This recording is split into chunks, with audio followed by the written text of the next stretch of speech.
Welcome to Man Does Tech, where I solve the problems you didn't even know you had. You'll start immediately by opening the page source editor and verifying you have template use rights.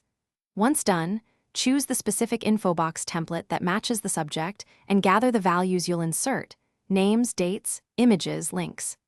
Make sure to copy the template's parameter list so you can paste and replace quickly. Now create the template call at the top of the article or within the appropriate section. You'll fill each parameter in the next steps. You now fill parameters in sequence, starting with required fields like name and image, then optional fields such as date or creator. As you type, use WikiLink's page and image syntax file, example, JPG 200px to control size. This ensures consistent rendering. Once populated, preview the page to confirm alignment and that no parameters are misspelled. If a field is empty, remove it or leave it commented. Make incremental saves if working on a long info box to avoid data loss.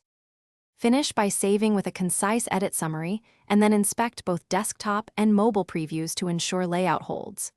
If something looks off, check for common errors, missing pipe characters, misspelled parameter names, or incorrect image file names, and correct them.